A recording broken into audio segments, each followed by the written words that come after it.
Shelia Eddy, how do you plead to the offense of murder in the first degree of the felony charged in count 3 of the indictment in this case? Guilty.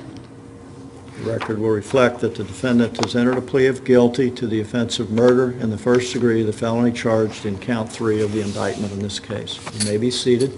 Watch the chair, please. Now, what would the state have expected to prove in this case if it had gone to trial? Your Honor, on the night of July 5th and 6th, 2012, Skylar Neese disappeared and was never seen alive again. At a trial, the state's evidence would prove that Skylar's disappearance and death were the result of a conspiracy between Shelia Eddy and Rachel Schoaf to rid themselves of their friend Skylar by killing her. They achieved their goal by planning to pick up Skylar from her residence after her evening of work had been completed. They planned to drive around, socialize some, and then stop at a location to smoke dope. Their scheme was to hide knives on their bodies and to attack Skylar at an agreed-upon moment. They even prepared by bringing a shovel with them to bury Skylar's body. Shelia Eddy and Rachel Schoaf carried out that plan. Together they stabbed and killed Skylar and left her body to nature. Shelia Eddy and Rachel Schoaf carried out that plan in conspiracy with each other and finalized that plan. As I have said, that would be our evidence, and that evidence in conjunction with Rachel Schoaf's evidence at trial regarding those events would combine with physical evidence to include Shelia Eddy's car, the vehicle that was used to transport Skylar that night, having the DNA of Skylar Neese in the form of blood on a part of the trunk of that car. We have also recently received a report from the FBI laboratory that shows that a vertebrae of Skylar that was collected from the scene of the murder shows evidence of injury that is consistent with having been caused by a knife blade. So with the physical evidence, the testimony of a co-defendant, and other testimony that would be part of a full trial, we believe that a jury would find beyond any reasonable doubt that this defendant is guilty as she has been indicted. Thank you. Ms. Eddy, have you heard what the prosecutor said the state's evidence would be? Yes, sir. Is that substantially correct? Yes, sir. Is that what happened? Yes, sir. Ms. Eddy, are you entering a plea of guilty to the offense of murder in the first degree, the felony charged in count 3 of this indictment, because you are in fact guilty of this offense? Yes, sir. Mr. Benninger, before I accept your client's guilty plea, having consulted with your client, having investigated the case, and having heard the representations of the state with respect to its evidence, can you see any advantage to your client if this case proceeded to trial? No. The reason for that, my conclusion, is based upon my investigation, which has co-extended with the full and complete discovery that we have requested and which we have been provided by the state, the federal government through the FBI, and the authorities in Pennsylvania who recovered and held the body and the remains of Skylar Neese. I have examined the law, the entire scope of the law here in West Virginia, under federal law and under the laws of the Commonwealth of Pennsylvania, to attempt to find a reasonable defense in law for my client. I have found none. I have looked at all the evidence. As the court's aware, we filed a number of pretrial motions, one or more of which was to suppress certain aspects of the state's case. We have thoughtfully, carefully, and in unison with with Shelia Eddy and her family have evaluated every piece of paper, literally every piece of paper, every video, every audio recording provided to us in discovery and pretrial proceedings. And I have found negligible, if any, factual basis upon which to develop a defense in this murder and conspiracy case. So with that, the court is prepared to proceed to sentencing. Mr. Benninger, anything that you wish to offer by way of testimony, proffer, or statement before sentencing in this matter? Yes, Your Honor, briefly. Proceed. On behalf of Shelia Eddy and in her right of allocution, I would state that while clearly understood by the court, the prosecuting attorney's office, and law enforcement, the silence which has surrounded these proceedings and our work in them should not be construed by the Neese family or any member of our community as a sign or expression of disrespect or as a sign of lack of remorse by Shelia Eddy and any member of her family, or as a sign of any lack of concern, worry, or caring by Shelia Eddy or any member of her family resulting from Skylar's death. The silence which has surrounded these proceedings was caused and insisted upon by me so that the work we needed to do on the defense was to preserve the integrity of the proceedings, the rights of Shelia Eddy, the rights of Rachel Schoaf, and most importantly, the rights of Skylar Neese and her family, so they could be protected without interference from the press, public opinion, or the statements and expressions made on the internet and in social media, which have been numerous. Now that we have come to this place and time in the proceeding, I can state without hesitation or reservation that all concerned must know and understand that Shelia Eddy, my client, and her family recognize that the Neese family is in a constant state of despair, loneliness, and sadness as a result of Skylar's death. For that, Shelia Eddy and her family are and will be eternally sorry. These proceedings are now coming to a close. With this conclusion, we hope that all families, the Neese family, most importantly, the Eddy family, and the Schoaf family, all tragically affected by the actions of Shelia and Rachel, resulting in Skylar's death, can move forward in a more peaceful and hopeful way. Ms. Eddy, at this time, I would advise you of your right to allocution. That is your right to make any statement that you might wish the court to consider before it passes sentence in this matter. Do you have anything that you wish to say at this time?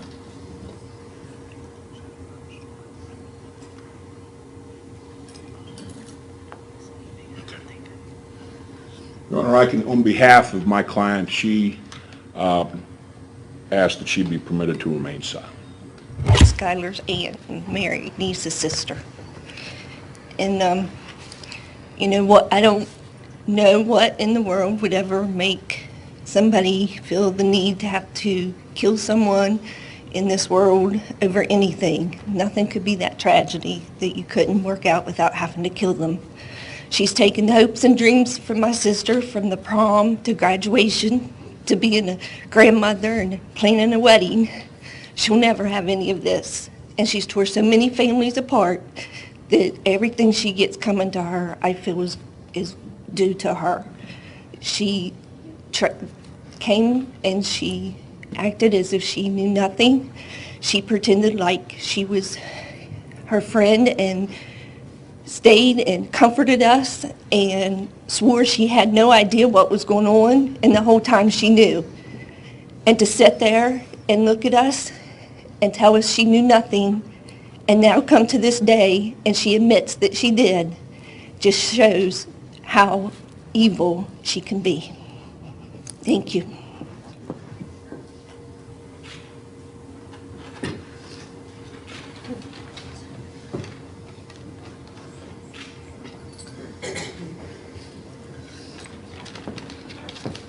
Thank you, Your Honor. And again, sir, if you would just please identify yourself for the record, then you may speak. My name is David Neese. I'm Skylar's father. I'm here today with my wife, Mary. I'm speaking to you on behalf of my daughter because she can't be here. On July 6th, she made a decision to leave our house and go through a window and supposedly go with two friends, and I use that term. I'm sure you know what I mean. When we learned that she was missing, we immediately went to the Star City Police, who couldn't do anything with us, so they just listed her as a runaway. Since that date, my wife's life has drastically altered. We are no longer a family. The person sitting before you, Skylar's so-called friend, took her away from us without any remorse or feelings. You can look into the eyes of those who are responsible, but you can never hear what they heard as they were taking her life. You can see the faces of the killer, but you can't see Skylar's face. You can never understand the fear that she must have had as they took a knife and ended her life. You cannot imagine the pain that Skylar must have felt and the pain that Mary and I now feel. Your Honor, Skylar deserves to be heard today. As I've said, and as you've heard very painfully from Mr. Neese, on the night of July 5th and 6th, 2012, Skylar Neese disappeared forever. It became known that Skylar had last been in the company of her two best friends. One of them, Shelia Eddy, had been friends with Skylar since grade school. The other, Rachel Shoaf, was a friend of more recent vintage. The investigation after that by police covered much ground and varying theories as to why Skylar had disappeared and how and when she might be found. Because Shelia Eddy and Rachel Shoaf were known to have been with Skylar on the night of July 5th, 2012, they were questioned by police a number of times during the ensuing months. They repeatedly claimed to have left Skylar at a location near her home and repeatedly disclaimed any further contact with her. Their agreed-upon story held up until late 2012, when Rachel Shoaf's story added a piece that Shelia Eddy's story had not caught up with yet. Skylar's remains, and mind you, not her body, but remains, were finally recovered in mid-January 2013. The reason for that was that on January 3rd, 2013, Rachel Shoaf finally agreed, after securing her own benefits, to tell the truth about Skylar's demise. She also drove with police on that date to show where Shelia Eddy and she had left Skylar's body that night in July. The truth that Rachel Shoaf disclosed about this horrific and vile crime included these things. Shelia Eddy and Rachel Shoaf had begun to distance themselves from Skylar. They had begun to fear that their friendship would dissolve. And if that were to happen, Shelia and Rachel worried that Skylar would divulge their secrets, the kind of secrets perhaps that girls have, and other things. The conflict grew between them over time, or at least in the minds of Rachel and Shelia. And during that time, Shelia and Rachel discussed methods of getting rid of Skylar. And then came the summer of 2012. After Shelia returned from a week at the beach in June of 2012, when Skylar had accompanied Sheila's family, Shelia told Rachel of her continual quarreling with Skylar during that trip at the beach. And the desire between Rachel and Shelia to rid themselves of Skylar intensified. So they made a plan to pick up Skylar after her work on July 5th, 2012, and to kill her. To carry out this plan, they armed themselves with kitchen knives concealed beneath their clothing. And they brought a shovel and clean clothing for themselves for when they were finished. After they picked up Skylar, they drove to a location with which they were familiar from prior times of driving around and smoking marijuana. After the three girls were all outside of the car, at an agreed-upon signal, a countdown actually, those two girls, Shelia and Rachel, both stabbed Skylar to death. They stabbed her multiple times. Skylar fought back and attempted to run, but she was overcome by her attackers. They stood over her until her last breath. Shelia Eddy and Rachel Schoaf tried to bury Skylar, but they couldn't dig into the hard earth at that time. So they left her body and tried to cover it up with tree branches and other natural debris that was around the site. They changed to clean, unbloody clothing and returned to their lives. These murderers, however, must now pay a price for their depraved actions. Today, we ask you to sentence Shelia Eddy to life in prison, acknowledging that under our law and under this plea agreement, she will become parole eligible. But we are asking you today, Your Honor, here today, to sentence this defendant to adult prison for her very adult crime. And we're asking that she not be returned to juvenile services custody, as is a prerogative of the court. I would remind you that if Shelia Eddy is now 18, she is no longer an actual juvenile, an actual underage offender. If she were to have committed a crime now at the age of 18 years, a crime of murder or even a lesser crime, she would go to adult jail and eventually adult prison. And that's what we're asking for today. Nothing, Your Honor, except that I ask that you exercise your discretion in face of the request of the state that she be remanded to the adult jurisdiction of the Division of Corrections, that she be given the period of at least 1 month time period within which to remain in juvenile services custody before being transferred to adult jurisdiction. That's my only request. A very short period of 1 month. Obviously, you have the discretion to recommend a period until she's 21, but I believe the period of 1 month would give an appropriate time for humane adjustment to the eventual transfer to that system. Very well. Ms. Eddy, would you please stand?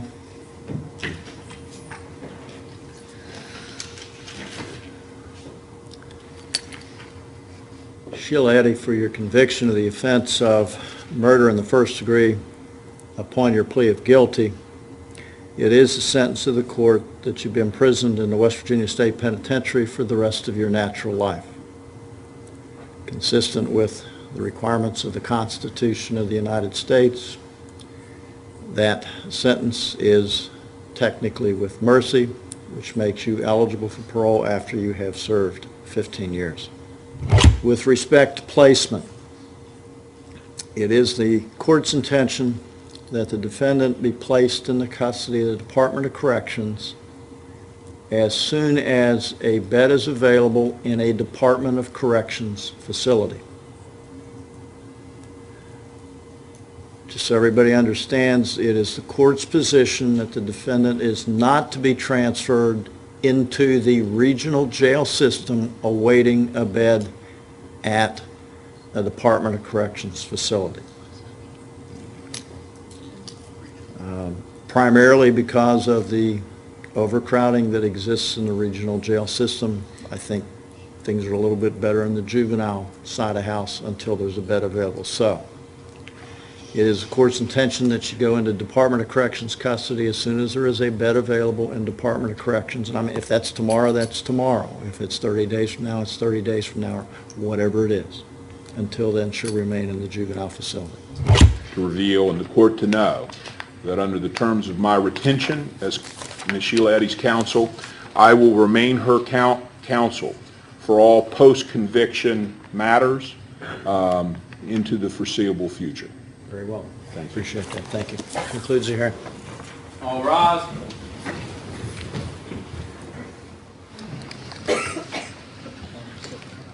Court's in recess. Please be seated.